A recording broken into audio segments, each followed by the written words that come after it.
এই যে কয়জন শুনছেন, একজনও যদি দিলের মধ্যে এটা ভাবেন, না ভাবলেও কোনো সমস্যা নেই, সবাই যদি প্রত্যাখ্যান করেন, ইসলাম আমাদের কারো কাছে ঠেকবে না। কোরআন শরীফে আল্লাহ বলছে, কোনো অসুবিধা নাই বান্দা, তোমরা যদি সকলেও আমার দিন ছেড়ে দাও, আমার দিন মানার মতো উপযুক্ত লোক আমি জমিনে রাখবো, তোমারে জিঙ্গাইয়া রাখতে হবে না। কোরআন শরীফের আয়াত আছে, আমার দিন, আমার ইসলাম, আমার দিন মানার মতো পুরুষ নারী আমি জমিনে রাখবো।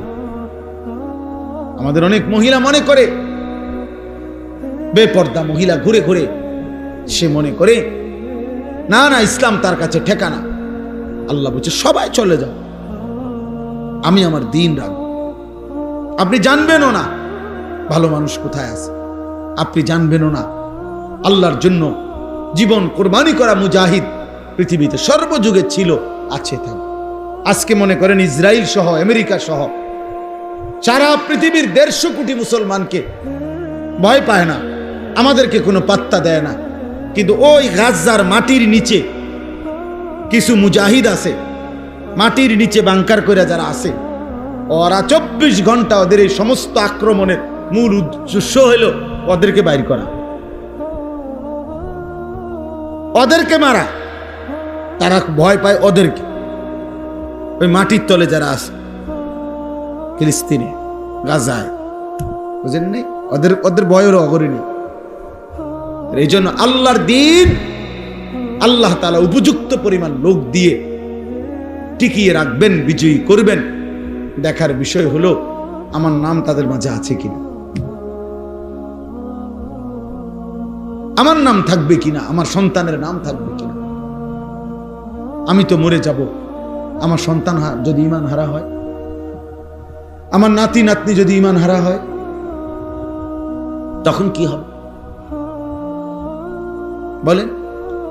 এমন অসংখ্য মানুষ আমার জীবনে আমি দেখছি, যাদের বাবা দাদা দিনদার ছিল, এখন নাতির পর্যায়ে আয়সা চেহারায় সুরতে চলনে বলনে ইসলামের ছিটে ফোটাও নেই। 3 পুরুষ আস্তে আস্তে ভুলে গেছে। আজকে এটা আমার বেশি ভয়, আমি প্রত্যেক দিন এটা ভয় পাই। এই যে সমস্ত ছেলেরা এখন নওজোয়ান 18, 20, 25, 30 বছরের, এরা যেই পরিমাণ গুনাহ নাফরমানি করছে, রাত নাই দিন নাই, নারী, ছবি, মোবাইল, মোটরসাইকেল, ঘুরা ফিরা, আড্ডা, বেহায়াপনা। আহারে, এদের হাতে এদের পরবর্তী সন্তান বংশধর যখন আসবে, ওরা কি শিখবে, কি জানবে, কি করবে? একজন ভাবে, ওই যে আমরা গ্রাম দেশে একটা কথা বলে, ফুতে বাফেরে বলে, গ্রাম্য কথা আর কি, বাফেরে কন্যাইতে আছে, মারতেছে, তো মারতে মারতে কোন গাছের কাছে আনছে, এটা গ্রামে শুনছি। তো বাফে বলে কানতে কানতে বলছে, ফুত আর হেদিকে নিস না আমারে, আমিও আমার বাফেরে মারতে মারতে দূরে আনছিলাম, তুই আর আমারে ওইদিকে নিস না, নয়তো তোর সন্তানও তোরে মারতে মারতে ওই পর্যন্ত নেই। এই জন্য মনে রাখো যুবক, এই বেইজ্জতি আল্লাহর নাফরমানির শোধ তোমার সন্তান দিবে, তোমার জেনারেশন তোমার। আল্লাহ যদি মাফ না করে, যদি তওবা না করে, যদি ফিরে না আসে, আল্লাহ আমাদেরকে মাফ করে দেন। আজকে মুসলমানের ছেলেদের ফেরা দরকার। আলহামদুলিল্লাহ, আমরা এই যে এতক্ষণ যাই বলছি, একটা কথা মনে করেন, আজকেও আমাদের ঢাকা থেকে একজন বড় আলেম সুদর্ণপুর মাদ্রাসায়, আমার শায়েখের মাদ্রাসায় আসছে। উনি বলছে যে গত বছর উনি আপনার প্রায় 500-র মতো শুধু নওজোয়ান যুবক ছেলে নিয়ে এতেকাফ করছে, সব ইউনিভার্সিটি পড়ুয়া, কলেজ পড়ুয়া ছেলে। আমরা এই মাসে 5, 6, 7 এই আগস্ট মাসে আমার মাদ্রাসায় 3 দিন 15 থেকে 30 বছর মেয়া বয়সী স্কুল কলেজ জেনারেল শিক্ষিত অশিক্ষিত মাদ্রাসার না শুধু এরকম ছেলেদের একটা 3 দিনের ওযু, নামাজ, সূরা, কেরাত, দোয়া, কালামের শিখানোর কোর্স করছিলাম আমি আমার মাদ্রাসায়। এই 5, 6, 7 আগস্ট আলহামদুলিল্লাহ আমি নিজে 3 দিন ছিলাম, 30 জন মুআল্লিম দিয়া করে প্রশিক্ষণ করাইছি। ওযু না প্রতিদিন 11 ঘন্টা 10 ঘন্টা। আলহামদুলিল্লাহ প্রায় 350 ছেলে, স্কুল কলেজের মাদ্রাসার একজনও নাই, ওরা এই কোর্সে অংশগ্রহণ করছে। বাংলাদেশের মোট 29টা জেলা থেকে ছেলেরা আসছে। এই জন্য আমরা এটা আশাবাদী, আলহামদুলিল্লাহ সারা বাংলাদেশে হাজার হাজার যুবক কিশোর ছেলে আল্লাহর দিকে ফিরতেছে। হতে পারে আমরা দেখব না, কিন্তু একদিন 30 বছর পরে হয়তো কেউ কালেমার ডাক দিবে আল্লাহর দ্বীনের জন্য, ইনশাআল্লাহ হাজারো লাখো যুবক নিজেদের জান দেবে ইনশাআল্লাহ। ইসলামী বিজয়ী হবে, কালেমাই বিজয়ী হবে, কোরআনই বিজয়ী হবে, ইমানের বিজয় হবেই হবে ইনশাআল্লাহ।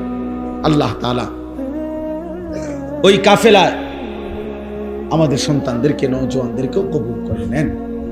আল্লাহ আমাদের সময়কে আমরাও প্রতিনিয়ত এই গাজা ফিলিস্তিনের মুসলমানদের জন্য ওলামায়ে কেরাম প্রতিনিয়ত তাদের জন্য ত্রাণ, সাহায্য, সহযোগিতা পাঠায়। তো বললো আমাদের এই বাবুস সালাম মাদ্রাসার থেকেও ওনারা ইন্তজাম করে পাঠাবে, আপনারা ওইখানেও শরীক হইবেন। নিয়মিত যেটুকু হয়, যার যেটুকু ভালোবাসা, ওদের জন্য আপনারা সহযোগিতা করবেন। আল্লাহ তাআলা আমাদেরকে তৌফিক আছে। কুমিল্লা ক্যান্টনমেন্ট, ময়নামতি, আলহামদুলিল্লাহ আমার অনেক স্বপ্ন, আশা, মালিক যদি হায়াত দেয়, আমার একটা আশা যে বাচ্চারা দিন শিখতেছে, প্রায় 500 ছেলে আমার মাদ্রাসা আছে, 34 জন শিক্ষক কর্মচারী। আমি আলাদা আরেকটা ভবন করতে চাচ্ছি মাদ্রাসার জন্য, আরো জায়গা, অর্থাৎ যেখানে স্কুল কলেজ ইউনিভার্সিটি, শিক্ষিত অশিক্ষিত, দিন মজুর, ঠেলাওয়ালা, গলিওয়ালা সব পড়বে। যার, আমার স্লোগান হইল যার সময় যতক্ষণ দিন শিখবে ততক্ষণ। শেষ কথা। 3 ঘন্টা আপনার সময়, 3 ঘন্টার জন্য কিছু শিখ। অজুটা ঠিক করেন, রুকুটা ঠিক করে জানাইস কি, 1 ঘন্টা হলে 1 ঘন্টা, 10 ঘন্টা হলে 10 ঘন্টা, 3 দিন হলে 3 দিন, 30 দিন হলে 30 দিন। অর্থাৎ আলাদা ভবন, আলাদা শিক্ষক, আলাদা স্টাফ নিয়োগ দিয়া আমার আশা যে সকলেরকে উন্মুক্ত দাওয়াত দিন, যে যখন আসবেন, যার সময় যখন দিন শিখবেন তখন, যার সময় যতক্ষণ দিন শিখবেন ততক্ষণ। আমি এই আশায় আলহামদুলিল্লাহ 94.5 শতক জায়গা, প্রায় 1 একর জায়গা এই ময়নামতি সাহেবের বাজার কিনছি, প্রায় 2-2.5 কোটি টাকার জায়গা। আলহামদুলিল্লাহ আশা করছি আপনাদের কাছেও আহ্বান জানাই, 4200 টাকা আমার ওই মাদ্রাসার এক নামাজের মুসল্লা পরিমাণ জায়গার দাম, 8 স্কয়ার ফিট। অনেক আল্লাহর বান্দা, এই নজরুল তারা, নাহিদ তারা, আর অনেক আমাদের দেবিদ্দারের শরীফ ভাই, ওরা অনেক অনেক সাথীর থেকে আমাদের মাদ্রাসার জায়গার জন্য টাকা উঠাই দিছে, চুকাই দিছে। ও এখানে মনে আছে নিস, নজরুল একটা ছেলে 15 টাকা দিছে, ওই যে কাশি সাহেব 15 টাকাও দিছে, আমি সেই টাকাটাও নিছি। একটা 10 টাকার নোট আর একটা 5 টাকার পয়সা কয়েন আমার ওই মাদ্রাসার জন্য দিছে। একজনে 30 লক্ষ টাকাও এসে দিয়ে গেছে, এক ব্যাগে বইরা, আস্থা ফেক না, ডাইরেক্ট টাকাই নি, বড় ব্যবসায়ী, শিল্পপতি দিয়া কিন্তু নাস্তাও খাইছে না, দোয়া করবেন, দিয়ে গেল।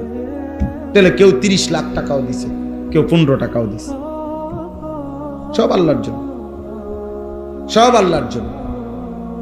তাহলে অতএব এখানেও আপনারা সহযোগিতা করবেন, প্রত্যেকটা ভালো কাজে সহযোগিতা করবেন।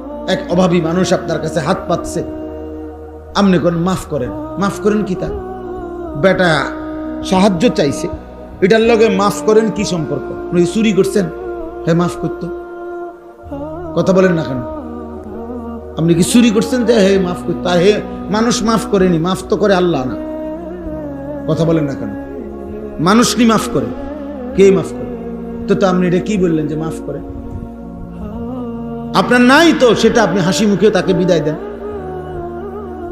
আপনি তার জন্য একটা দোয়া করে দেন। নবীজি বলছে, তোমার কাছে যদি কিছু না থাকে তার একটা ভালো কথা বলে দাও, দোয়া করে দাও, ভাই আমি তো দিতে পারলাম না, আল্লাহ আপনার অভাব দূর করে দেন, আল্লাহ আপনার বরকত দান করেন, আল্লাহ আপনার প্রয়োজন পূরণ করে দেন, একটা কইয়ে দেন। হ্যাঁ না, আও জানি টিয়া দিয়া কিতা করে সুদে লাগায়, না না, একমাত্র এবারই সুদিয়ে দেশে সুদে লাগায়, আর বাকিরা সব জোনায়েত বাগদাদি। বুঝেন নাই? হেবাটার কথার দ্বারা এটাই তো বুঝাইছেন, আমনে বাকিরা আমনে সহ আর বাকি সব লোক হলো বাইজিদ বুস্তামি। আর এ বড়াই শুধু অপরাধী। মূল কথা হলো তাই নিজে দিবে না, বুঝেন না আপনার কথাটা, ও নিজে দিবে না, এইটারও তো একটা সাফাই গাইতে হবে। তো এইটা হয়ের উপরে দোষ চাপাই দিছে। অপরাধ তো প্রত্যেকের জন্য অপরাধ, কথা বুঝেন নাই? অতএব আল্লাহর পথে দান করা, সাদাকা করা মুমিনের বৈশিষ্ট্য, ইবাদত করা মুমিনের বৈশিষ্ট্য। আখিরাত মিলতে হলে সব আমল পূর্ণ করতে হবে। আল্লাহ তাআলা আমাদেরকে তৌফিক দেন, কবুল। ছেলে আছো, বয়স্ক বাবা আছে, আল্লাহকে ভালোবাসেন, রাসূলুল্লাহ সাল্লাল্লাহু আলাইহি সাল্লামকে ভালোবাসেন, নবীজির একটা একটা সুন্নাত আমল করতেই হবে যদি আখিরাত চান।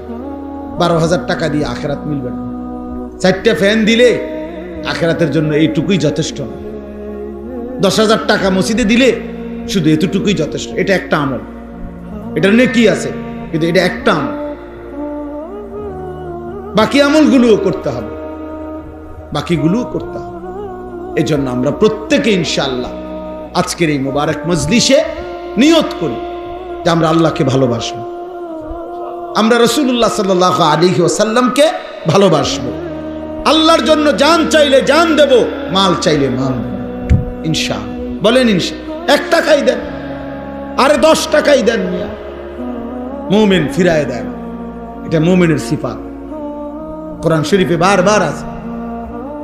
যতবার আল্লাহ তাআলা ইমানদারের সিফাত বলছে ততবারই বলছে ওমিম্মা রাযাকনাহুম ইউনফিকুন। ইমানদারের একটা বৈশিষ্ট্য, ইমানদার যেভাবে নামাজের সেজদা করে, ইমানদার ওইভাবে নিজ সম্পদ থেকে আল্লাহর পথে খরচ করে। 1 টাকা হোক, 10 টাকা হোক, 1000 টাকা হোক, অসুবিধা কি? আমি মিশে গেলাম ভালো কাজের সাথে। এই জন্য মুমিন ফিরায় দেন, ইমানদার ফিরাইতে পারে।